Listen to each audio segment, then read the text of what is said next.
move on to the UK and psychological operations here against UK citizens. So this is Influence Wargaming Conference 2023. This is the second conference of its type held by the Defence Science and Technology Laboratory. This is all about furthering the thinking on wargaming and influence effects. It was held at Sandhurst, at the Royal Military Academy, Sandhurst, and it was hosted by the Defence Science and Technology Laboratory, the Development Concepts and Doctrine Centre, and the Joint Information Activities Group. It was attended by more than 150 military and civilian defence officials, as well as representatives from other government bodies. So let's just turn that upside down so that you can see what was on their little poster that they were playing with. Now this, we might make fun of this in some ways, but actually it's very, very serious. And one of the things we might make fun of is this, because this delegates, they say, were also able to take home a card-driven game, and there it is. It's called PoP, ! Which means powers of persuasion, which they can use to create influence efforts and achieve a given goal. So what is this about? Well, let's understand what it's about, because here is, this is Ben Wallace, of course, Secretary of State for War, who was presented with the Influence Wargaming Handbook. This was developed by a team led by Colin Marston, who's on screen there. So let's have a look at the Influence Wargaming Handbook. Here it is. Let's just have a look at what it says. Human behaviour is a central concern of much defence and security activity. And operational success frequently depends upon influencing the attitudes, perceptions, and behaviour of different audiences.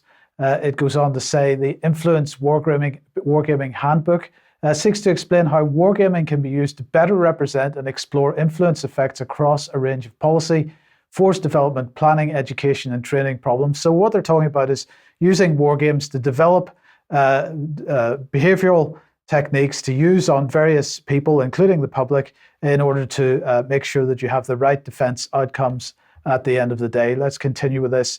It says the importance of audiences is recognised in UK defence doctrine with the addition of integrated action into to the two existing tenets of mission command and manoeuvrist approach. Now that might seem like word salad, but let's continue.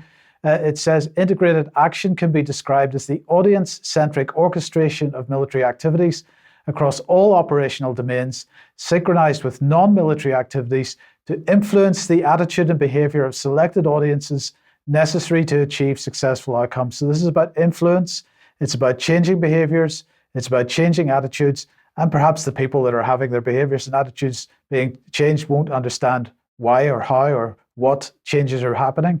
It goes on, influence is defined as the capacity to have an effect on the character or behavior of someone or something, or the effect itself. It goes on, influence has many parallels with information activities which seek to affect the will, understanding, and capability of audiences to change their behaviors. So I want to get some comment from Alex on this in a second, but I believe that this should be viewed in the context of the integrated operating concept, which we've talked about many times on this program. Let's just bring it on screen, and particularly this part of it.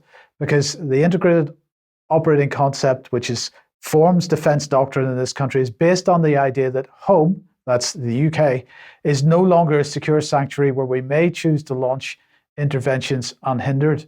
And if they choose to launch interventions, in other words, they don't want any opposition to those interventions, and home is no longer considered safe.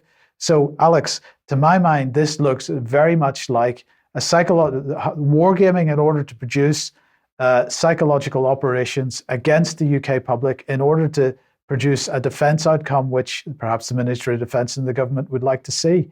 Would that be a fair assessment of what's going on? It's more than a fair assessment, Mike. It was stated as such in terms 40 years ago in Gordon Welchman's book. He was a GCHQ wartime code-breaking hero, a book called The Hut 6 Story, which in the later suppressed final chapter covered his rehiring 30 years after the end of the war, so mid-70s, by the MITRE Corporation in the USA. He got into trouble for his frankness about this, in fact, called FBI hassle. But he said that by the mid-70s, early 80s, there was already this accepted consensus in the US that the battle was among your own population, and for their minds, It went underground for decades. It re-emerged with some rather Tim Nice but dim characters in the British Army saying, this is what we're going to do from now on. Everything's the grey zone. We've covered that for ages. And the latest incarnation of it is that the French and now the Dutch, in ways that we've covered this very news episode, are coming to the surface saying we can't have anti-institutional extremists. We can't have people going against the narrative. In the case of the Belgian government, they're writing to their citizens that you lot are not performing according to specification. You're not producing enough money for the government per head of population. They're that honest about it now. But all of that, so we're going to have to reframe your mind. But it's all come from post-war thinking, which ultimately comes from the Third Reich. And I don't just throw that around lightly. We can trace the lines from the Forschungsamt, the Nazi Signals Intelligence Agency, through to the corporations that really own the NSA because they have far more staff than fully sworn NSA and GCHQ civil servants and who control the NSA and GCHQ data. That was in place decades ago, and now the whole of NATO seems to be in agreement with it. Yes. Okay.